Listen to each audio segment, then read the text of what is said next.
I don't feel I'm awake. I feel like I'm in a dream, being here.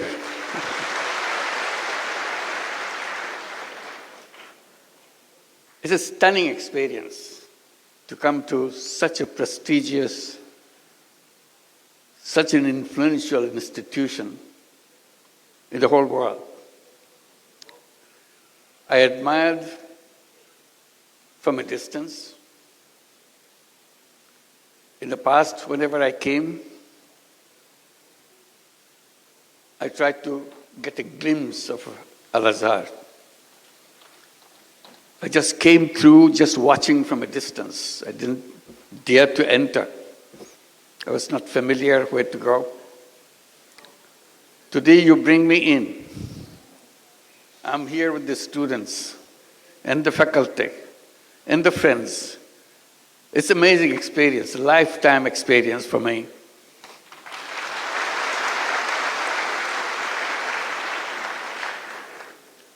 I give my greetings to Grand Imam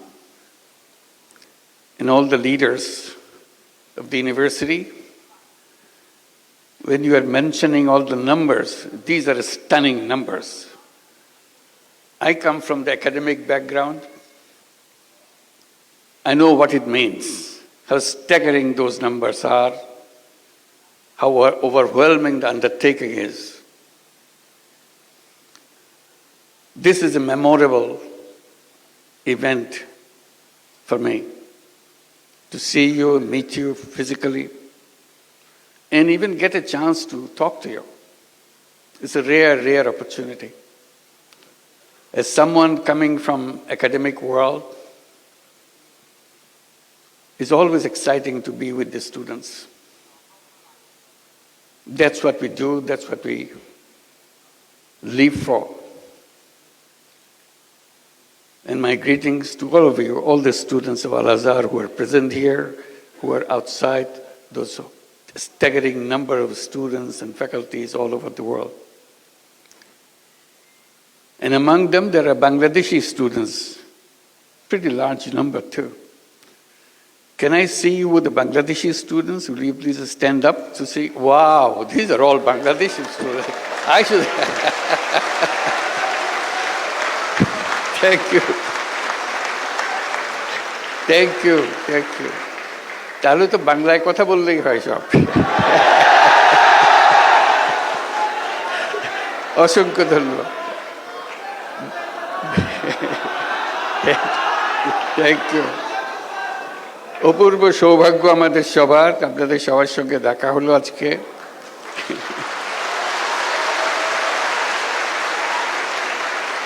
আমরা দেশের সবার পক্ষ থেকে আপনাদেরকে বিজয় দিবসের শুভেচ্ছা জানাচ্ছি।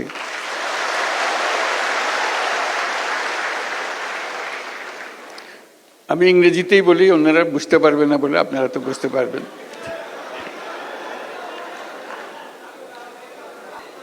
একটু পরে বাংলা বলবো, আগে ইংরেজিতে বলিনি কিছুক্ষণ।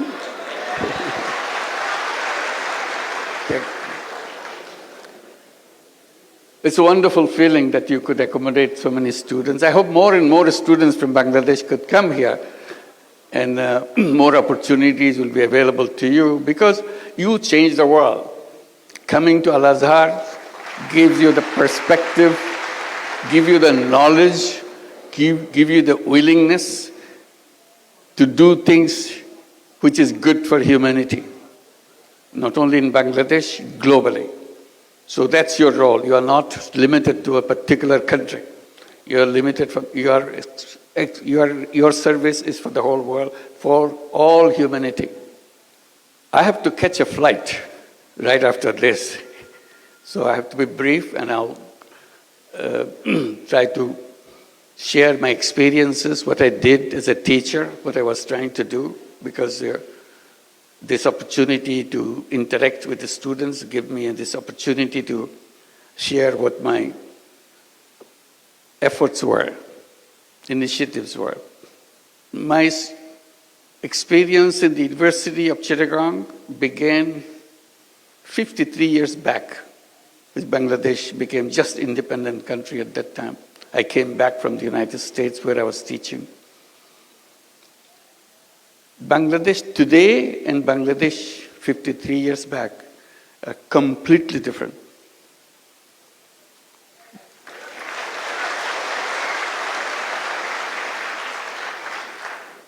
Bangladesh was the poorest country in the world. That was its title. This is not something make you feel encouraged that you are a citizen of the poorest country in the whole world.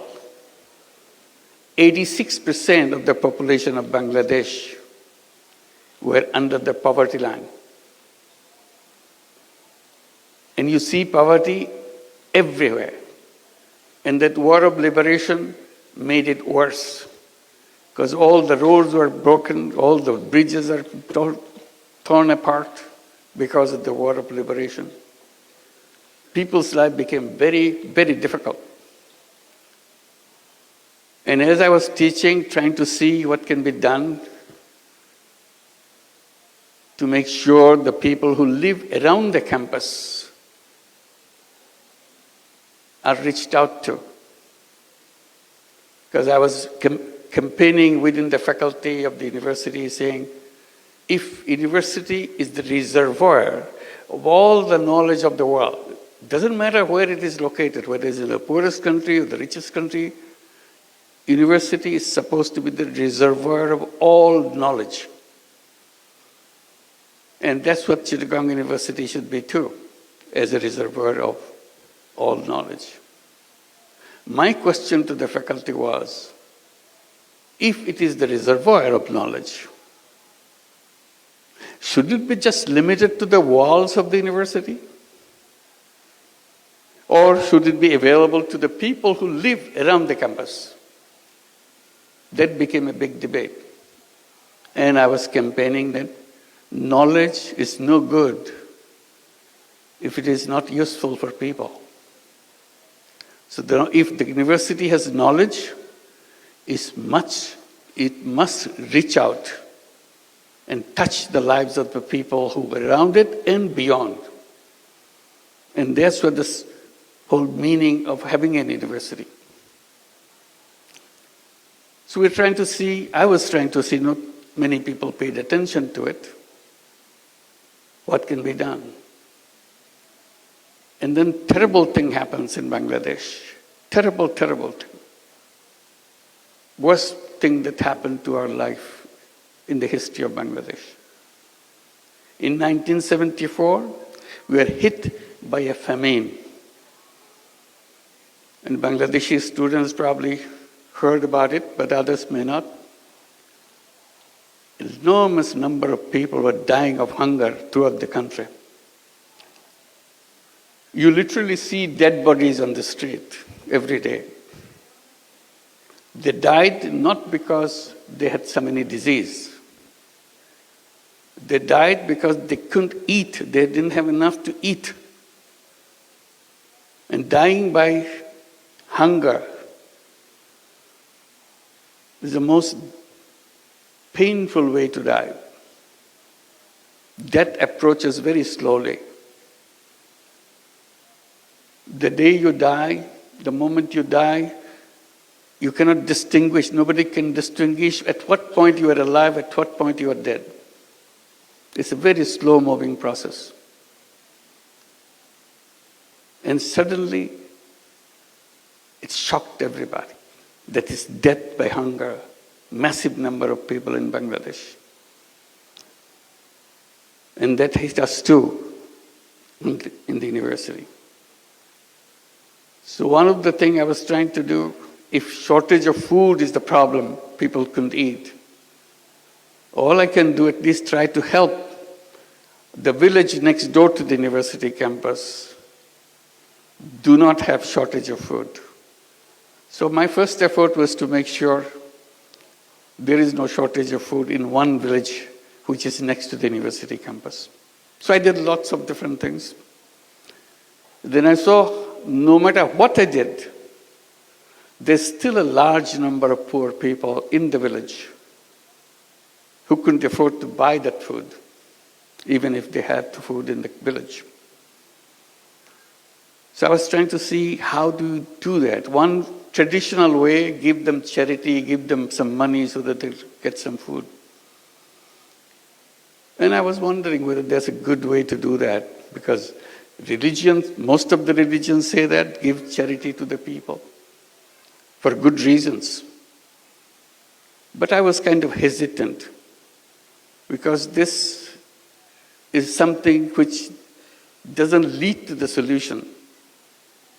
It only perpetuates the problem. So I kind of took a different decision that I don't want to go by that route. It's a good one, but I don't want to pursue that road. I was looking for something which can be sustainable. Opportunity came, some of experience of interaction with a villager, a village woman.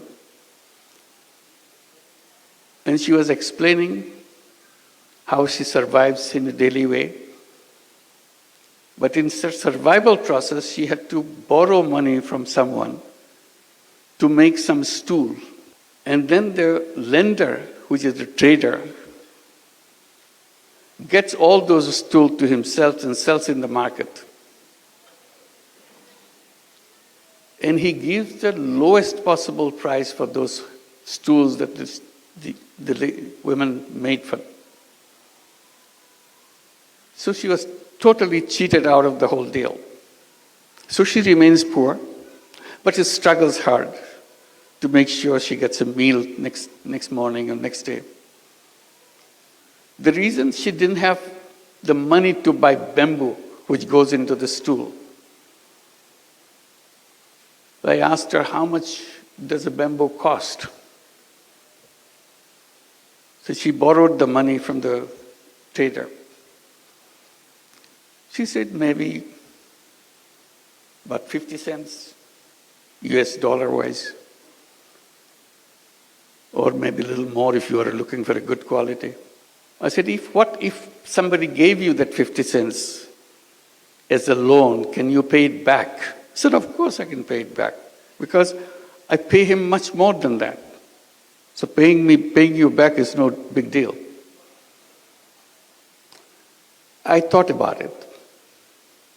Should I give her the 50 cents and let her be free from the moneylender, trader? Or she should continue the same relationship and see what happens. So I did give her the money. But I thought about it. Next morning I came back to her. I said, okay, I'll give you the money. The deal is you'll return the money to me once your business is done, and then you can borrow more. So this was the start of something that I continued, because I was so excited that she really paid it back, and I gave her money back again. So I told the villagers, in the meantime I became very familiar with the village women and village people. I said, if you need money, come to me. I'll give you the money. This is in a circumstances, in an environment where money lenders will give you money, and for that money you have to give away everything. Still your money is not paid back. That's what the money lending practices in Bangladesh and many other countries is all about. Here I am, I'm not talking about taking away everything. I'm just asking for the money to be back, that's all. Whatever I gave is returned to me. People thought, oh, it's so easy. So it became very popular. The more popular it gets, more excited I get. Because it helped people. They started doing things and paying me back. Then I thought, this is not my job. I'm a teacher. Why should I lend money to people? This is the job of the bank. So there are several bank branches in the campus. So I went to the bank branch that I'm more familiar with. I told him, why don't you do that? He told me, no, banks don't lend money to poor people. That's not their job. I said, what is your job? So lend money to people who need money, lots of money. I said, that's very funny. You want to give lots of money, but you don't want to give little money. He said, that's banking. I said, that's wrong. That's wrong banking. So I kept summarizing that principle of banking. I still do all the time. It's a very strange principle of banking. The banking principle is very simple. It says the more you have, the more you get. If you have nothing, you get nothing. I said, that's very strange. You have the whole banking structure in the whole world on that principle. It is like that. Still, it's all over the world. I said, banking system is wrong. The first time I became very bold, I started saying banking system is wrong. How should you fix it? I said, very simple. You reverse your principle. The new principle would be the less you have, the more attention you get. If you have more, you have to wait. All bankers laugh at me. That's not banking. I said, that is the banking. If banking has any meaning, it has to touch the life of the people. And touching the life of the people begins by accepting that principle. The less you have, more attention you get. Then bankers said, oh, it will not work. No matter what principle is, but it sounds good, but it will not work. Poor people will never pay back. Then I raised a simple question. How do you know? Have you ever given any money to any poor people? No, we have not, because our system doesn't allow that. I said, then how could you come to that conclusion? Oh, everybody knows that. I said, I don't know that. So I want to practice. I want to find out. So I started doing that and find out everybody pays back. They said, well, it can stay for a while. They are trying to impress you so that they can get more money. The more money they will get, then they'll stop paying you back. I said, that's your assumption. I will not stop until I face that problem. I will continue. And I continued. As I continued, more and more people came. In the meantime, I started focusing on the poorest people, and the poorest of them are the women. So I said, why don't I start at the poorest level of survival? So naturally went to the women and started doing that with women. And it expanded. Then I said, why don't I create a bank, separate, different kind of bank than the conventional way that you see? The idea of having a bank came at that moment. And I started debating with the government officials, telling them, give us a permission to create a bank. Everybody laughed at it. How can you have a bank for the poor people? I said, like the way I do it. Oh, that's not banking. I said, what would you call it? Banking is about lending money and getting money back and running a sustainable organization. It's a business organization. Nobody believed that. Finally, after many years, I got the permission to create a bank. I called it Grameen Bank or Village Bank and continued to expand. And that became a story after that. So this is how an idea came to challenge an institution. The reason I'm telling this story in details, unless you challenge, nothing will happen. The world will remain the way it is. It is the young people, it is the students who can see things more clearly because they are still looking for things. And that's what you are. Looking for things to do. Looking for changing people's life. Looking for changing the whole world. If you stay where you are, repeating the same thing over and over again, the world will remain where it is. And then I came with the idea that I started telling about. I said, not only you challenge, you dream, you imagine. Imagination is a big power. That's very funny. It doesn't cost you anything to imagine. You can imagine anything you want. Imagination doesn't have any limit.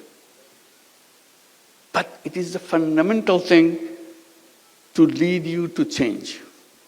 If you don't imagine, it will never happen. It's a very funny thing. If you don't imagine, it will never happen. But if you imagine, it has a big chance of happening. So I encourage everybody, all my students, people that I meet, make imagination. Imagine things. Things which are absolutely impossible. Imagine that. And if you keep on imagining, it will happen.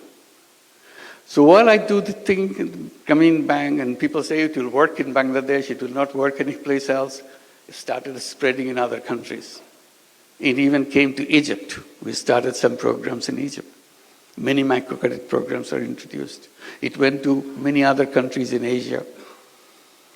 The funny thing is, it was introduced in the United States. In 2008, we set up a program called Grameen America. It started in Jackson Heights, New York. Everybody said, no, this is not Bangladesh. We don't have poor people in the United States. You are making us feel like we are some kind of fools. I said, no, you're not fools. You're very smart people. But you don't realize that you have poor people. Because you keep claiming that you don't have poor people. You are the richest country in the world, quote unquote, richest country in the world. That doesn't mean you don't have poor people. Oh no, we don't have poor people. It's a rich country. I said, yes. Then I asked the question, do you have welfare program in your country? Oh yes, it's a very rich program. We have lots of people. We take care of all the people. We give them monthly check every month so that they can buy their whatever their family needs are, so that they can take care of themselves, their children. A check every month, welfare check. I said, you know what? Every family, every person that you are giving a welfare check is a poor person by your own recognition, because they cannot afford to maintain their life on them by themselves. So you are giving them money from the state. They are poor, but you are claiming they are not poor. You are hiding poverty. Anyway, this debate went on, but in the meantime, Grameen America started expanding. Now it works in 35 cities in the United States. It lends out about $2 billion a year. In a couple of years' time, they will be distributing $3 billion and $4 billion. This is the path it has took. And the amazing thing, repayment rate is absolutely near 100%. Never changed. So you challenge something, and people say it cannot work. Okay, it can work in Bangladesh. Bangladesh is a funny country. Anything can go. But it will not happen in any other countries. Now it's all over the world.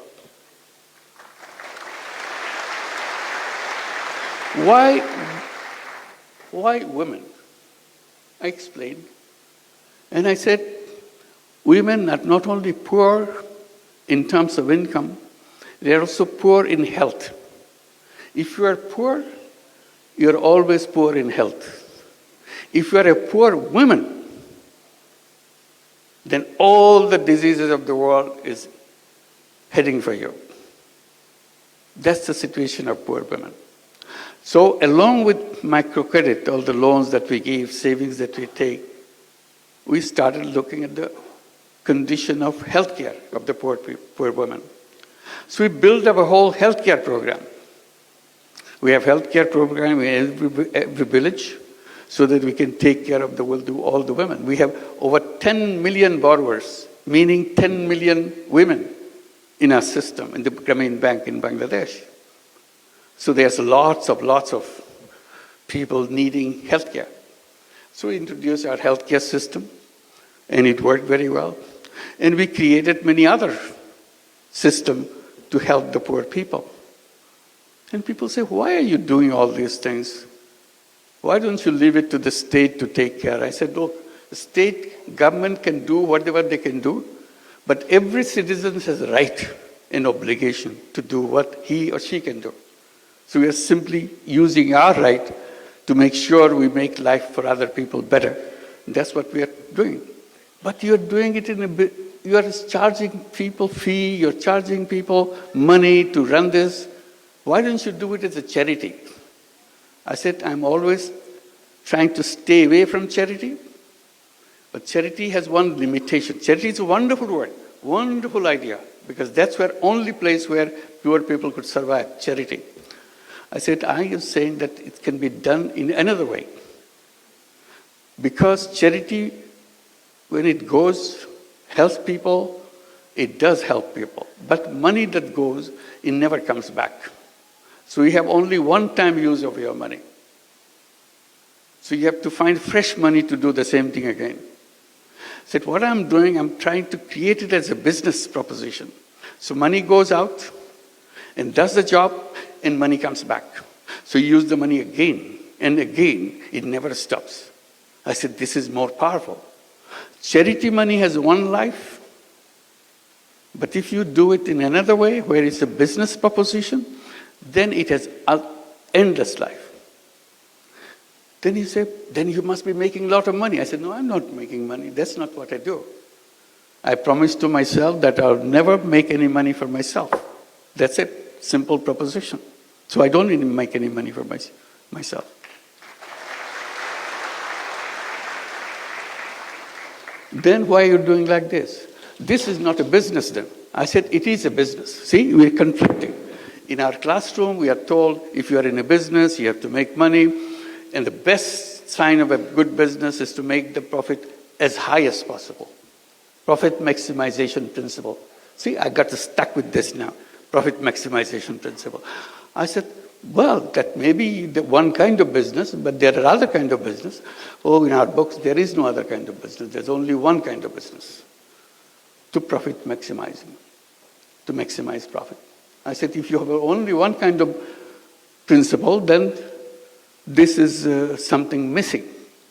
There should be in your textbook another kind of business. Business to solve problem of the people without making any money for yourself. Oh, we never heard of this because you never did that. I said, I'm doing it, I like it. They started a debate. Can this be a business?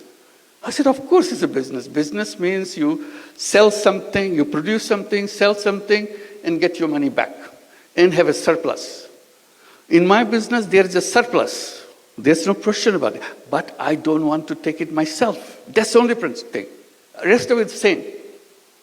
Why didn't you want to take money for yourself? I said, that's my decision. That's all.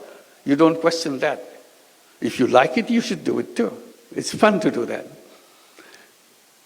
It's a big controversy in economics classes and conferences, debate, can this be a business? I'm saying this is a business, as business as anything else. So finally I have to give it a name. I started calling it social business. Defining as a business to solve problem without financially benefiting by yourself. So surplus stays with the business and expands the business. We took this principle and expanded, creating many, many other businesses. And funny thing, we came up with an idea. Well, government was giving licenses to telephone services. But in Bangladesh, in many countries, I'm sure Egypt did the same thing. At one point of time, very few people had telephones. It was a government service and very inefficient. Maybe 100,000, maybe something like that. That's the total number of telephones in the whole country. So that's when the mobile telephone idea came, and it's got introduced in other countries.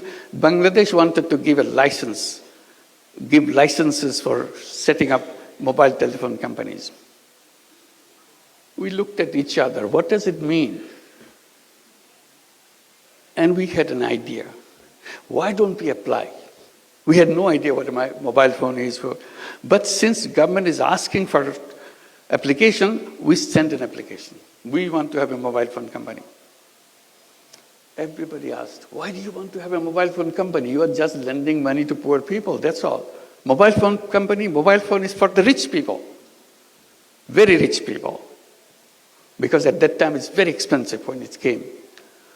So I said, well, we have an idea. We want to bring telephone in the hands of poor women.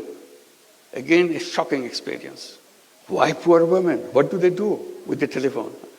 I said, we'll figure that out. We explained. Government was not happy with our application. They said, why do you want to give money to poor women? Telephone to poor women. I said, it's not for her to send messages or start it. At that time, there's no messages, just calling. Just calling each other. They're not calling anybody. They will allow the rich people in the village to use their telephone and charge a person heavy price. Because that's the first time telephone came, everybody wants to make a telephone call, she will make money. So why should I give it to rich people? I give it to the poor people, the privilege of having the telephone company. So we want to do that. So we created a telephone company called Grameen Phone.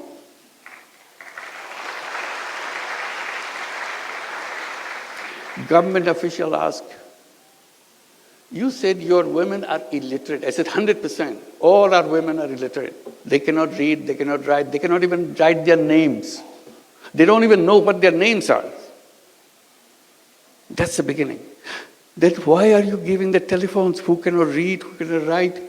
How are they going to push the buttons if somebody says, make a call for me to such and such place?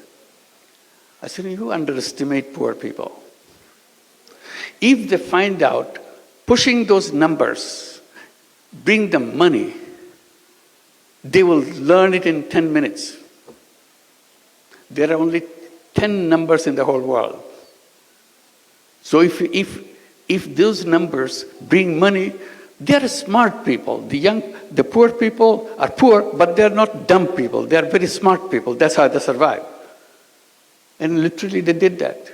They learned those numbers and became very successful telephone companies by themselves, just selling the telephone service in the villages. We call them telephone ladies of the village. Very soon we had 1 million telephone ladies selling services all over Bangladesh. Grameen Phone became the largest telephone company in the country, still the largest company in the country. The reason I'm telling this story is, you have to just twist a little bit. World changes completely. All I did, give few cents lending to poor people. It changed the whole world. Because I stood by it, explained it, repeatedly showed that it is possible, it can be done. And then I bring the mobile phone in the hands of the poor people. Everybody said, this company will never work. That became the largest company. They never had an idea that women and the poor women can be involved in telephones. It dramatized the whole family. She became the most powerful person in the whole village because she has a telephone.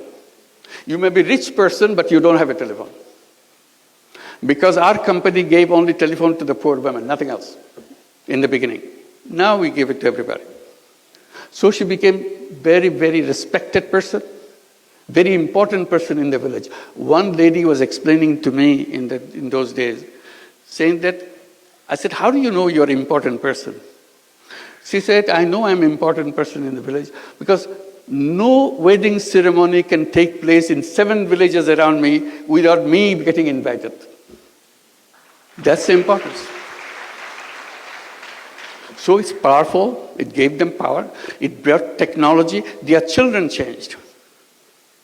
We pushed these children to go to school. We gave them scholarships.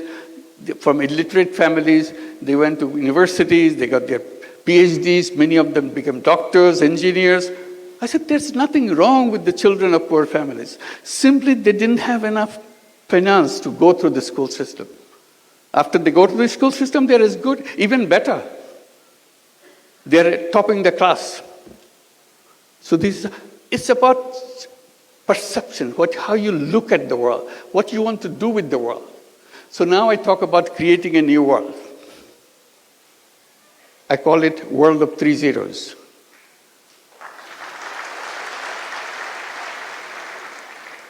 People get a little bit curious. What is zero? Is nothing. So what 3 zeros mean? That's very simple to remind ourselves. Zero net carbon emission, because we cannot survive unless we achieve that. Zero net carbon emission. Zero wealth concentration. You know, our countries move forward, like Bangladesh has moved forward in the last 53 years. But where did all this money come? Where did it go? It went to the several people, several families in the country. Bulk of the people is still at the bottom. Their conditions slightly improved, but not what the richest people in the country is. All the wealth goes in one direction. In every system, in every country, wealth gets concentrated in the hands of 10%, 12% of the population of the country, and the rest is still struggling. So I said, that's not right. So we have to address this question of wealth concentration. That's where the social business comes. If you introduce social businesses, there is no wealth concentration because money is not going to one place. Money is just circulating, and you are not taking any part of the profit that you make. So I said the future of the world is having more and more social businesses. Everybody says, social business is a funny concept, it will not go anywhere. Then we see big companies like Danone, like Uniqlo, they are becoming, Uniqlo is a big company in Japan, Danone is the biggest company in France. They became interested in social business. So we started having joint ventures of social business with big companies, addressing the problems of the poor people, because company doesn't want to make money for itself. It is only interested in solving problems. So now the social business idea is spreading. We have many, many centers at the universities. They have social business centers teaching what the social business is, challenging the whole economic system, whole economic framework. I said the root cause of all the problem that we created in the world is what we have designed as called economics, which is a profit maximizing system. I said that world will always be a world which will destroy itself. I said the civilization that we have created now is a self-destructive civilization. It will destroy itself. Nobody can save it. I repeat, this civilization is a self-destructive civilization. Either we'll be hit by all the problems we created, the environment and the climate will kill us, or wealth concentration will kill us. All the wealth will go to a few people on the top. The rest of the people will not have nothing. So that society is not tenable. Unless you are sharing the world, society cannot function.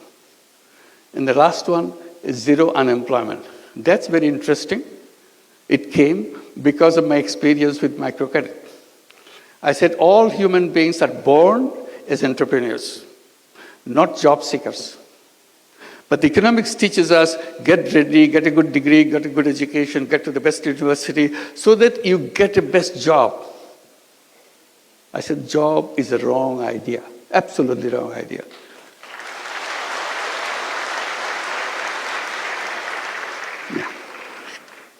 We have to leave. It's a couple of minutes. I said it's a wrong idea because human being is a creative being. Essence of human being is the creativity. That's why I said imagine. If you imagine, your creativity takes over.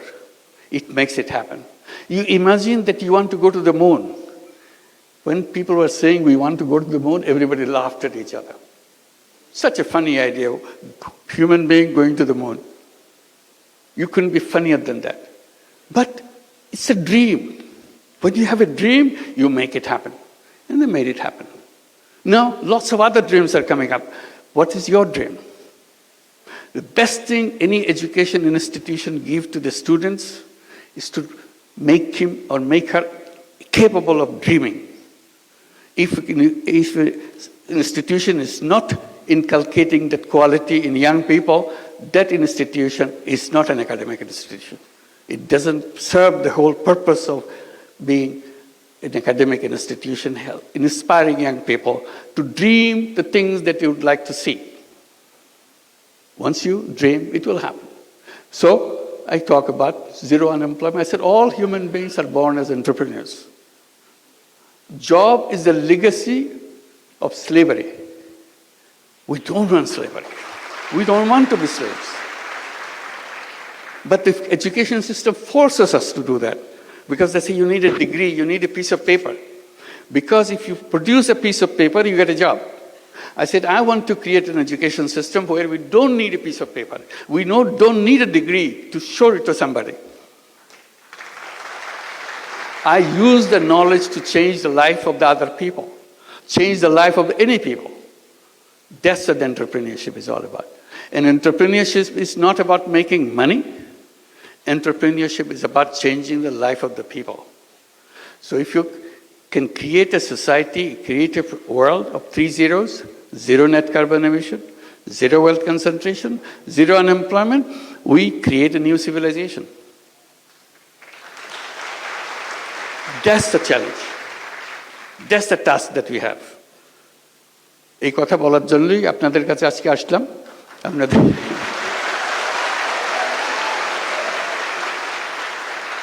আজকে তাড়াহুড়া করে চলে যেতে হচ্ছে, ভবিষ্যতে আবার দেখা হলে সময় নিয়ে কথা বলবো। আজখানেই শেষ করি। সবাইকে অসংখ্য ধন্যবাদ। আশা করি যোগাযোগ রাখবেন, আরও বাংলাদেশ থেকে আরও আপনাদের বন্ধুদের নিয়ে আসতে পারেন কিনা দেখেন। আশা করি এটার দেশের পক্ষে অসংখ্য ধন্যবাদ। Thank you very much for all help.